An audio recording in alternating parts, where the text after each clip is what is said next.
All right. Good afternoon, everybody. Welcome to this session titled Be Ready to Teach Tomorrow. This session is about the MusicFirst Content Library, and it is designed for beginners. We are going to show you how to navigate to the music library, to how to find, assign content to your students. And by the end of this presentation, you'll have a solid understanding of how to use the MusicFirst Content Library to plan your teaching. I think people are still joining in, but please know that this is being recorded. I am Giovanna Cruz, Head of Professional Development. I am a cellist and a former orchestra director in the Austin Independent School District in Austin. Of course, if I said Austin Independent School District, it is in Austin, Texas. And after teaching for 7 years, I have spent the last 12 in the music education technology field in both customer success and customer education. Here at MusicFirst, I oversee the creation of learning materials and professional development experiences like this one, so your teachers and students can succeed with MusicFirst. Here with me are also Tori Stroud, Head of Support, and Melissa Hartke, our Customer Support Manager. And they're being very gracious, helping run the webinar on the back end. So thank you both for being here. Before we dive in, I do want to address a couple of housekeeping items. So number one, this session is being recorded and it will be shared via email after the event with the registrants.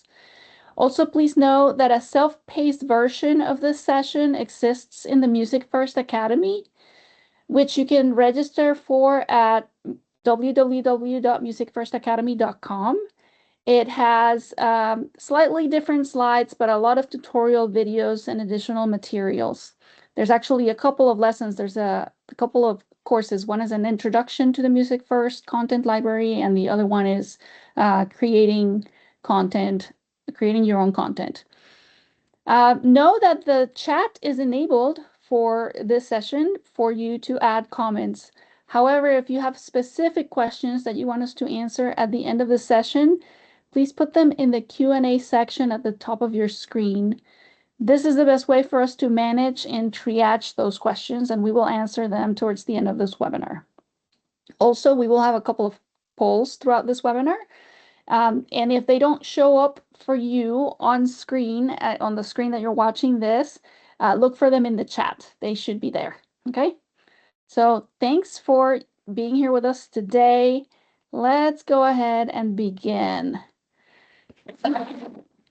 In this session, we are going to go over the different content structures, how to search for lesson plans and assessments, how to share and assign material from the music content library to your students. We are also going to touch on some new items in the library, as well as searching best practices. Before we actually get started with the content, though, I would love to learn a little bit about who you are. So we do have a quick poll here to learn what grade levels you teach. So Melissa, whenever you're ready, if you can launch that one, let us know.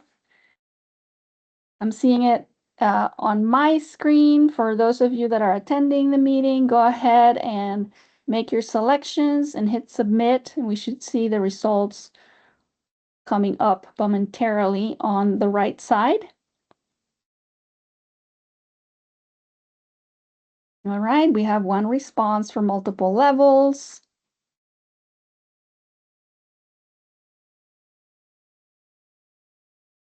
All right, so as those results are coming in, I'm just going to go ahead and move on and get started. We'll come back and see if we have any additional responses. All right, so let's start with the content structures of the MusicFirst content library. Content library follows a simple hierarchy. Okay, we have courses, we also have units, we have lessons, and then we have tasks and assessments. So kind of from top to bottom, courses are complete curriculum. Units are a collection of lessons on a specific topic. Then lessons is the specific lesson plans with their materials and procedures. And then lastly, task and assessments are the activities and graded checkpoints that you're going to schedule for your students throughout uh, the year. The image that you see on the right of this slide is taken from the filtering section in the content library. And as you can see, at the very top of it, there is a drop down for the different disciplines that are available in the content library. Then there's also a search box right below it where you could enter some keywords to try and find your content. And then there's also filters by grade level, by type of content, and by topic, which you can see the type of content there highlighted or surrounded by red. And so in here, I would love to know also if what subjects you teach, just so that I have an idea of who my audience is.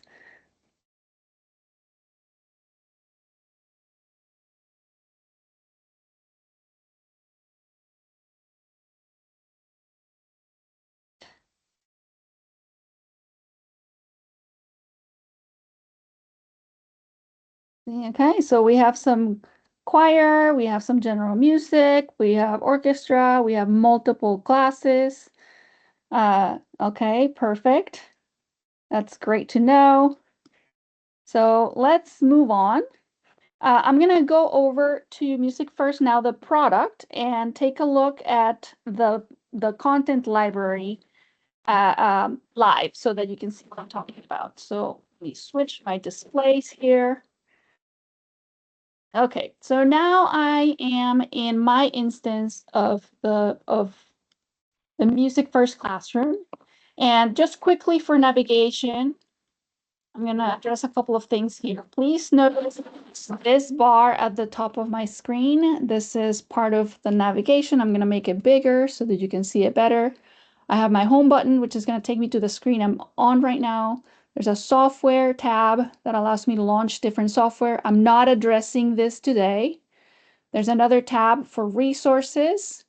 This is where we're going to live today, content, and we're going to look at the MusicFirst library. Okay, if you want to get to my classes, then here's the list of classes that I have on screen, which I can also see by just going here. And then over on the right, I can see myself. I can access the support tab, very important. From here, you can see the user guide, tutorials, and you can actually single sign on to the MusicFirst Academy, where you can review some of those courses that I mentioned at the very beginning directly from here. And then you can also log out. So this is one big navigation bar at the top. And then here on the left side, you also have some left side navigation, a button for global creation. This one may or may not be enabled for you. It's a little bit of an AI assistant, may or may not be enabled. Then here's your global calendar. Here are your files. This is grading. And then again, depending on your role, you may or may not see these last two icons for user management and settings. But as I mentioned before, we're going to be focused today on the MusicFirst content library. So I'm going to click here on content, and then I'm going to click on MusicFirst library. And when I do that, I get to this screen where I can see my content library, where we have all of these different disciplines or subject matters, right? So the first thing that I'm going to want to know is to select a discipline. I was an orchestra teacher, so that's where I'm going to go by default. So when I click here,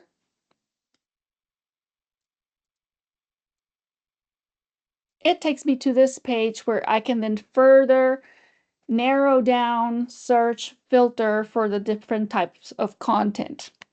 Okay, as I mentioned before, we have units. Also, we have courses, which are the bigger structure. We have units, which are collections of a collection of lessons. We have lessons, which include the individual lesson plan, and then we have also assessments. On this left side, if you want to switch to a different category, you can click the drop-down menu and go to a different discipline.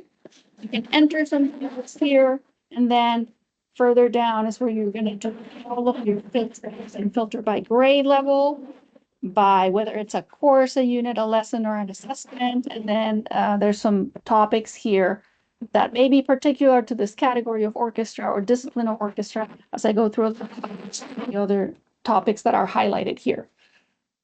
So the first thing I want to highlight here is that whenever you see content, which is on the left side, okay, that has a spiral bound on the left, like this one right here, that means it's a course. And you'll also know it's a course because it will say so right above the title of the course, okay? Now, the lessons and the units will not have the spiral bound, and they will say unit if so, or they will say lesson if that's the case, like this one. If you're only interested in viewing what courses we have available for each of the disciplines, you're going to want to go to the selection box and click course. Similarly, if you want to see just units, you can click the unit box. Lesson, you can click the lesson box. Or assessments, where we have a number of built-in ones, you can click on those and see what's in there. Okay, so let's go back here to quickly. I'm going to go back to the slides. I'll return to this a little later on. But know that in courses, though, when you click one, you can see this one doesn't seem to have a syllabus, but many courses will have a syllabus where you can preview, like here, Advanced Orchestra. Click here to see syllabus. You can see a PDF file that details what the outline of the course is going to be and can help you decide whether or not that's a course that you want to leverage for one of your own classes. Okay, so now I'm going to return to my slides and continue with the high-level presentation here.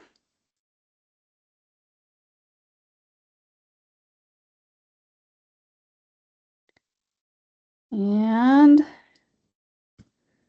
all right, so as a recap, the areas and types of content that you have in the library available for use in your classes are courses. They have the spiral bound. Units, which are collections of lessons and or tasks and assessments. Lessons, which are the individual lesson plan with the materials, the procedure, the instructions for the students, and then also assessments, which are pre-built.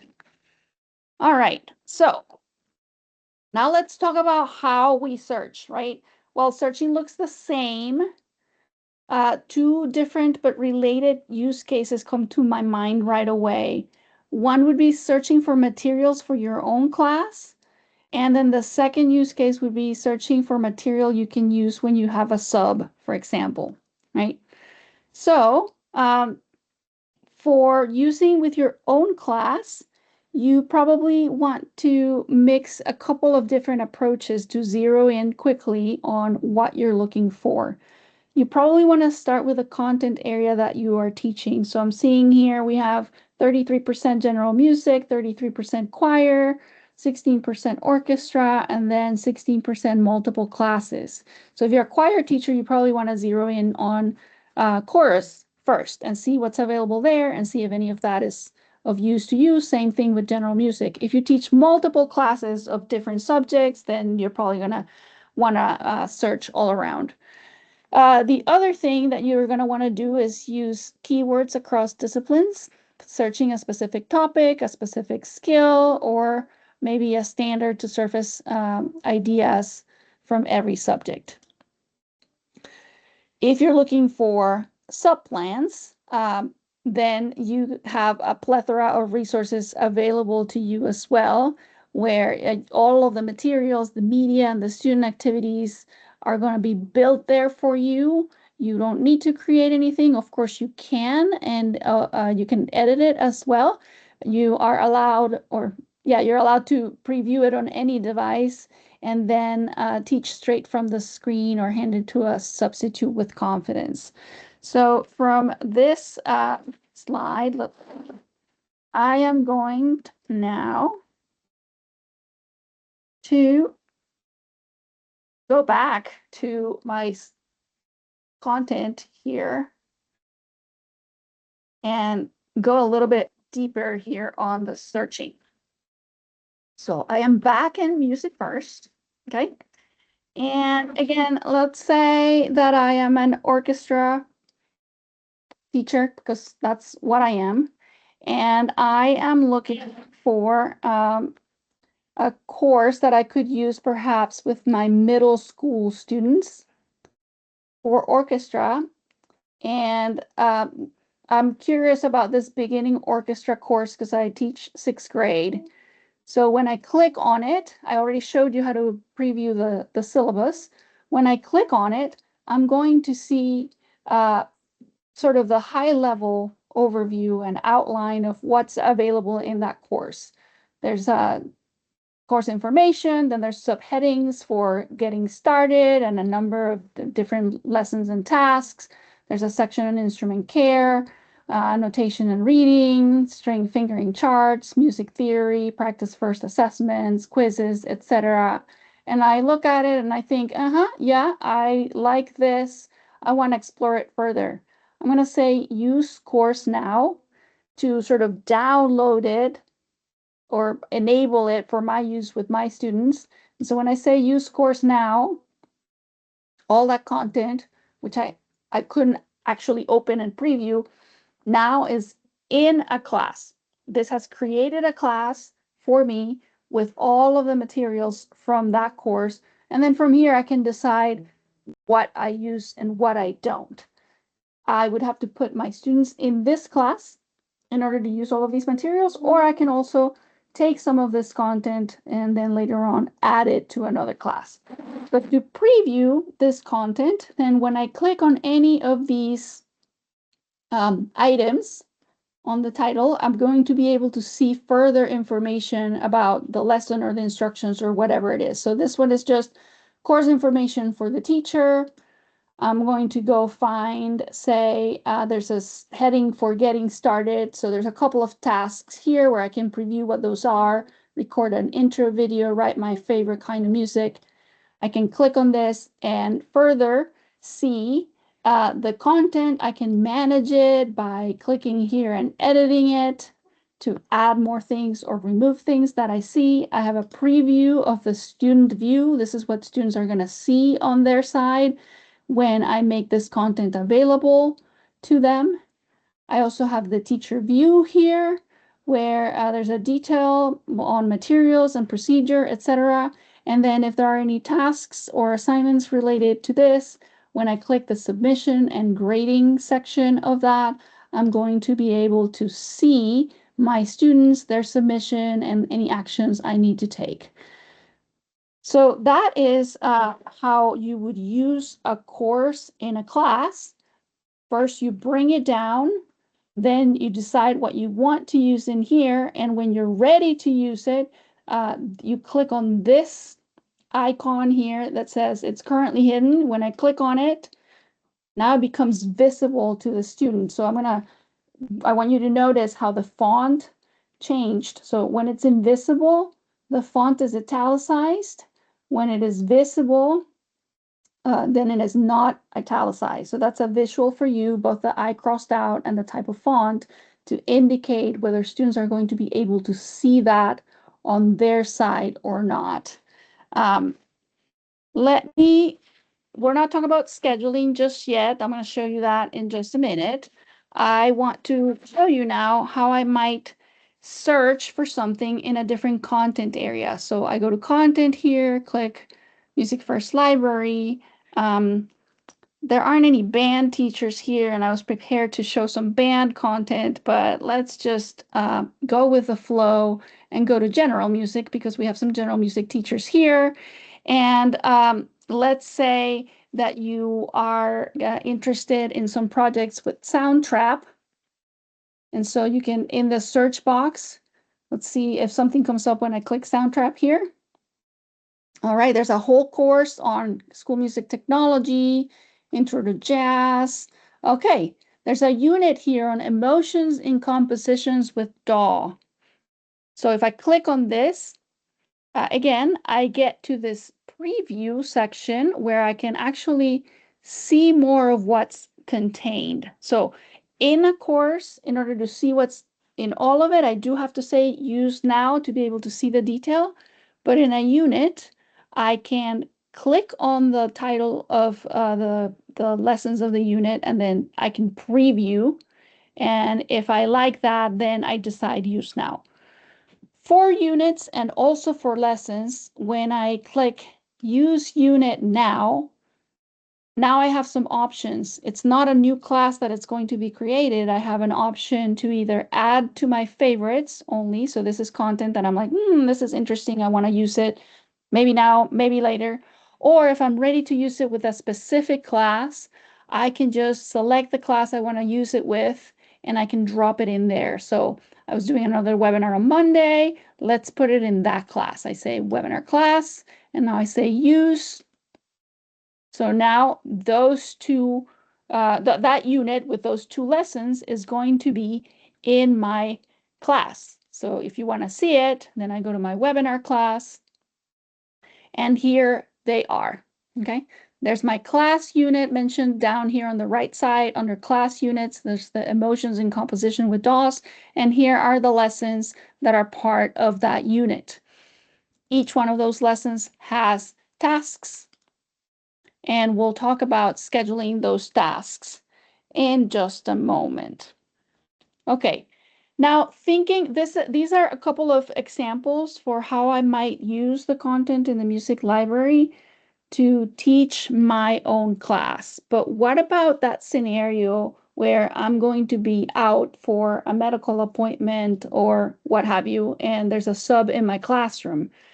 Well, you don't need to fret, because let's say that you're going to have a sub the day after a performance, for example. You can click on choir or orchestra or any of the subject areas, and then you could type something like concert reflection. Now let's see what comes up when we do that. Oh, there's a lesson titled Concert Reflection Lesson. Let's look and see what this is. It's going to ask of the student, what was your most favorite part of the concert and why? What was your least favorite part of the concert and why? Describe the accuracy, describe musical expression, describe the ensemble's ability to work together, etc. And then it's going to ask students to write something about that. So you could just very simply use this lesson now, add it to that class, tell your sub about it, and then give the sub the instructions to run that task in your class while you're away. And it was easy planning on your part and easy execution for theirs. So I'm going to go back to that webinar class, and down here is my concert reflection. So if I click on it, again, I can manage the content. I can see the student view. Here's the teacher view. So these are the instructions for that you would communicate with your sub. And when the students have submitted the tasks that you request of them, you're going to see the grading in here. As it is, because it's the I is crossed out, it is not scheduled. It's not visible to your students. The minute you want to make this visible, you click here, and then because I clicked it today, it told me, okay, the lesson starts today. I can see that on a calendar as well. So if I click at the top of the screen where it says calendar, it's going to show me my calendar for the week or for the month or for the day. And so that's my lesson right there. And I can make that task of the lesson available due perhaps the next day. So where one day they think about it and the next day they have to turn it in, or maybe they have to do it all the same day. You can drag and drop here and set the different due date times. Okay, so we have our own class and we have reflection as a sub plan for substitutes. So getting back here to my slides, Let's talk about assessments now, which are another type of content available in the MusicFirst content library. So let's see. So we're going to search for assessments. There are many built-in assessments in the MusicFirst content library. And if you search or browse to see what's available before you start building your own, there's a chance that a built-in assessment can save you time, which is great because we know that you're running around between rehearsals, short passing periods, asking or answering questions from your students, communicating from parents and all of those with parents and all of those things. So the more that you can have built in for you, if it works for you, probably the faster and the better, right? So you want to start with your student learning objectives and or your benchmarks, if you're using any of those, perhaps to create and or choose the assessments that you want to use. This capability is really flexible because the types of questions that are available are many. And so there's true and false, there's multiple choice, there's matching questions, there's fill in the blank, there's free form, and then there's also questions that can utilize some of the MusicFirst software, as well as questions that can require students to record audio. Know that the true, false, the multiple choice, the matching, and the fill in the blank questions are graded automatically by the software, as you can preset the correct answer. So it's a great thing because you schedule your assessment, your students complete it, and the grades come in right away, and you know how well they did. So again, I'm going to go back to MusicFirst on my other screen.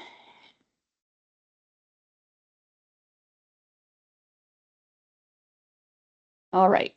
And so from the content library, again, on the top of my screen, I click MusicFirst Library.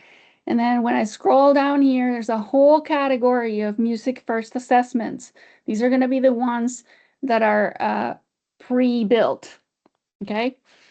There's a lot of them. You can search around and browse, or you can go to a discipline and see the assessments for your specific discipline. But as you can see, there's formative assessments of different levels, basic music symbols. There's, if you're in Texas by chance, there's the TEKS, uh, some by other states like in New York and New Jersey, etc. So again, if I go to say orchestra, because that's what I am, an orchestra teacher, and I am looking for something related to fingerings for my beginners, I can type fingerings and then perhaps click assessments here. And now it's going to bring up the assessments that are available, and I'm going to choose one for cello because that's my instrument. And when I click on it, I can preview what that assessment looks like. And so there's a section where instructions are listed, and then the total number of questions, how many points each question is going to be. And this is a case where we have multiple choice, and we have actual notation and a fingering diagram, because you can upload, if you're creating your own, you can upload the images that you want matching. In this case, you can just use it as is if you're interested in knowing whether your students can match the note on the staff to the appropriate fingering on the string. So you can review what that looks like. In this case, it's one page per string. So down on the bottom right, there's a next page to see. Actually, the next question, which is B, and so that B, this first finger on the A string. And then C sharp, it's third finger on the A string, and here we go. D is fourth finger on the A string, and so on and so forth. So you can see the assessment there. And when you are ready to use it, if you like it, after you preview the whole thing, right? Again, you are going to say use assessment now. In this case, I haven't built my class yet, let's say, and I just know that I'm going to use this year over year. So I can just go ahead and add it to favorites only. And when I do that and I say use, then it's going to put it in my favorites. And I'm going to be able to access my favorites from within any class that I am in to drop that in later on. Now, let's see a different example. MusicFirst contains a lot of material that helps your students learn how to use MusicFirst, right? And so when you're introducing technology to them, you probably want to help them become familiar with the technology first before you have them start using the technology to learn your content, because it's easier for everyone to know the tool first to then be able to learn everything else. So there's an example here that I want to show you, which is the getting started quiz. So again, on any discipline, but I'm going to stay in orchestra. If I say getting started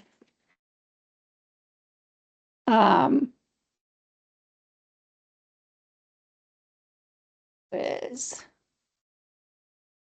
you just go back to my assessments and type getting started. Oops. Let's see. I know I saw it. This is sorted alphabetically, it looks like.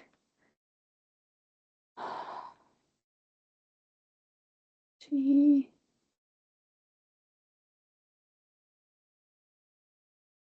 I know I found it before. I think maybe it was an orchestra. I put assessment and then I scroll down to getting started. That's how I found it. Here we go. Getting started quiz. So here is an example of a quiz that would help your student get familiar with how the tool works. So in the first question, you're asking them to type a free response. In this case, spell their name so that you know how it's spelled correctly. In the second question, we're actually incorporating software, which now is the MusicFirst recorder, and you're asking them to record their name so it's pronounced correctly. And I have an anecdote about this that I shared on Monday. So if you were here on Monday, pardon the repeat, but there was a time when I was in my class and I had a student named Kristen, and because my first language is Spanish, sometimes the vowels, I can't hear them very well, and I call her Christine all year long. And it was May before she corrected me and told me that her name was Kristen. And I was like, oh my God, couldn't you have said that before? So maybe if I had taken the time to record her or really listen carefully to how her name was pronounced, I probably wouldn't have embarrassed myself. Anyway, so, and then a couple of additional questions just to get, that familiarity going for your students. And as soon as you schedule this and you make it available to them, and then they start answering the questions in your assessment, you're going to have the results visible to you. And so that you saw how I brought it down to the favorites. You can do this and say use assessment now and bring it to a specific class. Like say, for example, this demo class. I already put this assessment in there, so I'm just going to show you now what it looks like once it's been completed. So I'm going to exit this, go to my class. Here's my demo class. And here's that getting started quiz. Okay, so I'm going to click it. Here are my questions, which I can manage and by dragging and dropping to change the order if I want. I can click here to edit and change the type of question, add a file that they need to look at to identify or what have you, change the point value and all of that. So let's do this. If you have a long assessment, you can add an additional page. So you say create new page, you title it, and then you can add additional questions, and that way they see only 2, 3, 4 at a time instead of a really long list that you have to navigate through. And you can scramble the questions as well so that not every student gets the questions in the same order, right? So this is what the manage questions section looks like. Then there's the preview section where you see what the students will see. And then there's the scheduling and submissions, which is where you can determine what day the assessment starts. So I started it today and I made it due on Friday the 14th at midnight. Once I click visible to students, it's visible to those students right away. And I had assigned it to everybody in the class, right? And then you can also decide if you want to publish the grades so that as soon as the assignment or the assessment is submitted, the grades are visible to the students. Or if you want to hold that until after you've reviewed the submissions and publish it at a later time once you've graded everyone. So in this example, what you can see is that I have 4 students in that class, and 3 have submitted it. Because one question was record your name and another one was spell it correctly, those cannot be graded automatically. This one was graded already, so it's 100%, and probably I wouldn't like issue an actual grade for this because it's just for familiarity with the software. But these 2 are questions, are submissions that haven't been fully graded. So whatever can be graded automatically will come in here, and then I can click on the actual submission to see their answer. And so in here, we see that this question, because it's free form, has not been graded. It'll say ungraded up on the right. I can click the ellipsis, and then I can add the points. So now, which was 20% before, it's now 40%. And then in this question where I was having them record themselves, I can listen to what they said. Ludwig. And so I don't know if you heard it, but I did. It was the name of the student. And now I can add the other 2 points in here. So notice how this percentage is going to change. So now it's 60%. And then the other questions were automatically graded, and they made some mistakes. So this is not a whole note. Squidward plays clarinet, not violin. And in this matching of opposites, there were 2 questions that were answered incorrectly. So as soon as this is graded, if I return to all the scheduling and submissions, now what was a 20% here is a 60%. So that is how this works with the scheduling and the grading of assessments. And then there's another tab over on the right that says results. And this is really neat because it will let you see or give you an overview of the minimum score, the average score, and the maximum score that your students are achieving. And then you get a breakdown of frequently missed questions, and then the answers for the individual questions. So this is really great for data collection, especially if you are doing like beginning of the year, middle of the year, end of the year assessments where you want to see your student growth, or if you have to in any way prove how much your students are improving throughout the school year. One way to do this way to do assessments can provide you with that data.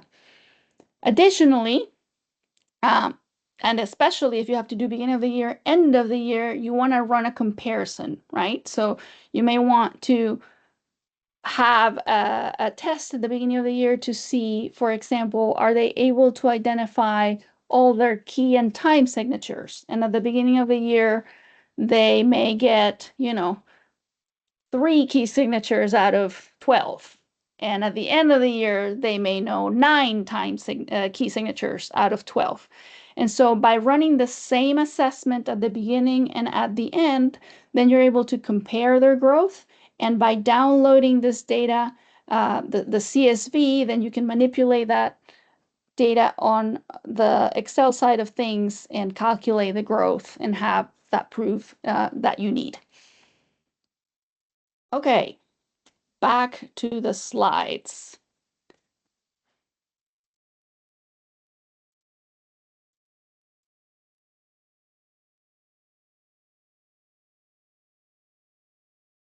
Just one moment here. Let's see. Okay. All right. Okay. So I already kind of talked about this. If you're working with SLOs or if you're required to show the growth, have your students take the assessment at the beginning, then repeat it later after teaching the concepts. And the process is pretty much saving your assessment, preferably to your favorites, then clicking the reuse button, making any edits if necessary, if not using it the same way, and then assigning it a second time to your students. And you can track that growth by downloading the CSV and doing the appropriate comparison. Okay, so now let's put it all together, right? I showed how you got to the library, how you searched for courses, units, lessons, assessments. I showed you how you schedule an assessment, or rather what it looks like after it's been submitted. Um, let's, I'm going to go back and show you how I assign a lesson, okay, and how I schedule a task using the calendar. And then we'll come back and talk a little bit more about what is new in the library, specifically those getting started courses, share some best practices, and then we'll have time for some questions. Okay, so sharing assignments. This is slide 15.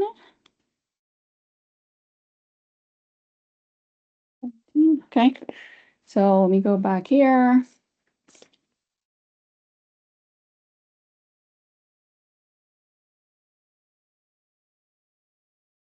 Okay, so let's say that I want to assign a specific lesson to my students. I am going to go to orchestra, and there is a lesson here that I previously saw called cello level 1. All right, so we have the videos from MusicProfessor, and this MusicProfessor level 1 has several. This is a unit. This is the first lesson, okay, where students get introduced to the instrument. There is the student view where all the videos are listed here. Here's the teacher view like we talked about before. And then here's a link that will give access to the student book or sheet music for level 1. When you click on that, or when your students click on that, they'll have access to this PDF, and they can follow along the exercises talked about in the videos. So I'll say use lesson now. I am going to add it to my demo class, and I will say use, and then I'm going to go back to my class and find that lesson, which is probably down here at the bottom right here, cello 1 level 1. It's on schedule. Notice the font is italicized. It says on scheduled. I am going to make it visible, but I don't really want it to start today. I want it to start later. So maybe I'll just make it on invisible for right now. And I will go to the calendar, and I'm going to go to the month view over here. And I want that for the week after Labor Day. So starting on Tuesday the 8th, that's when I want to have that lesson begin. And so I'm going to find it here.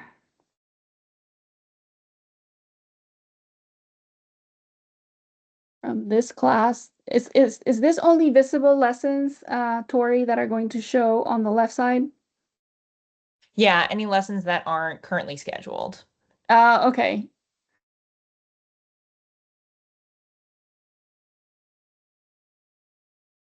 Okay, so let me just go back to the other view. And I'm going to grab it again. Here it is. I'm going to make it visible. And I want to change the date here. There's a couple ways I can do it. I can just change the start date here and make it September, not the 7th because that's Labor Day, the 8th, okay? And that's when it will become visible. And then I click update. And now I should be able to see it on the calendar, correct? Okay. So I'm going to the month of September. Here is my lesson. And I can make it last. Can I? Can I stretch this through several days? Yeah, only if the task is included, you can stretch out the specific tasks. Oh, okay. Okay. So this lesson is available on the 8th of September for students to see and do. All right. Okay, so let me get back to the slides one more time.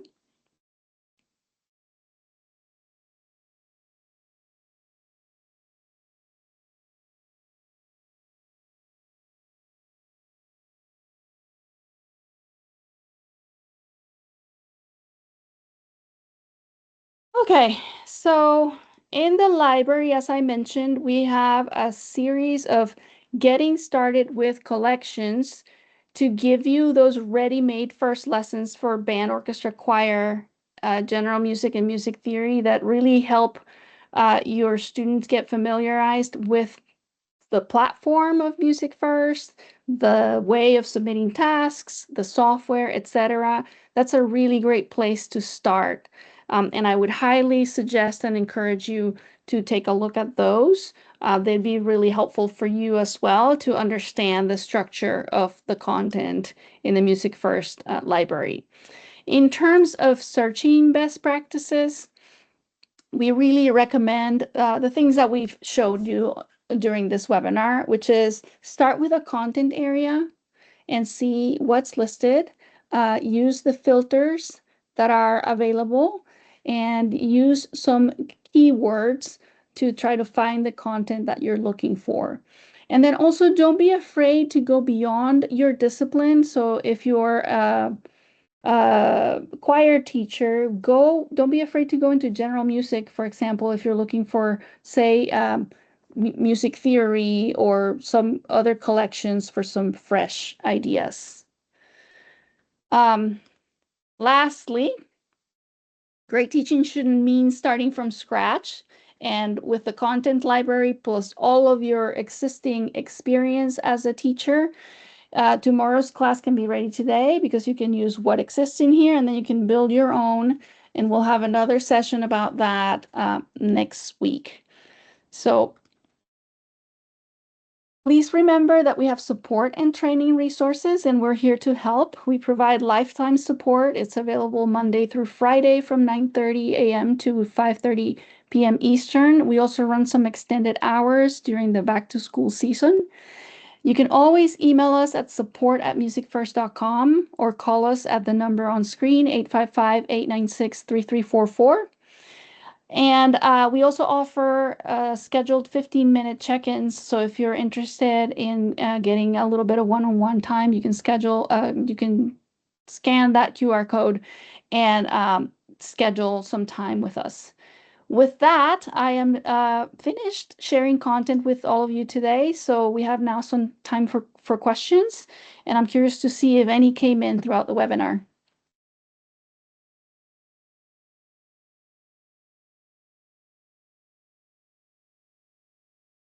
Perhaps there were no questions?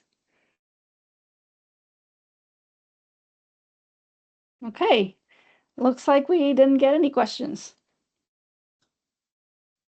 I was going to ask Giovanna if you recommend swapping between disciplines. If you're a band teacher teaching music theory, but you already answered that.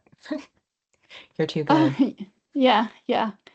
Yeah, so don't be afraid to look under other disciplines for things that maybe you don't find in your own. Yeah, you're welcome. It was my pleasure. So thank you for being here today. If you have a moment, we would love your feedback. So please scan that QR code to let us know how we did. Your feedback really helps us grow and find ways to provide more and better content for you this year and next. Right. Thank you so much and have a wonderful start of your school year.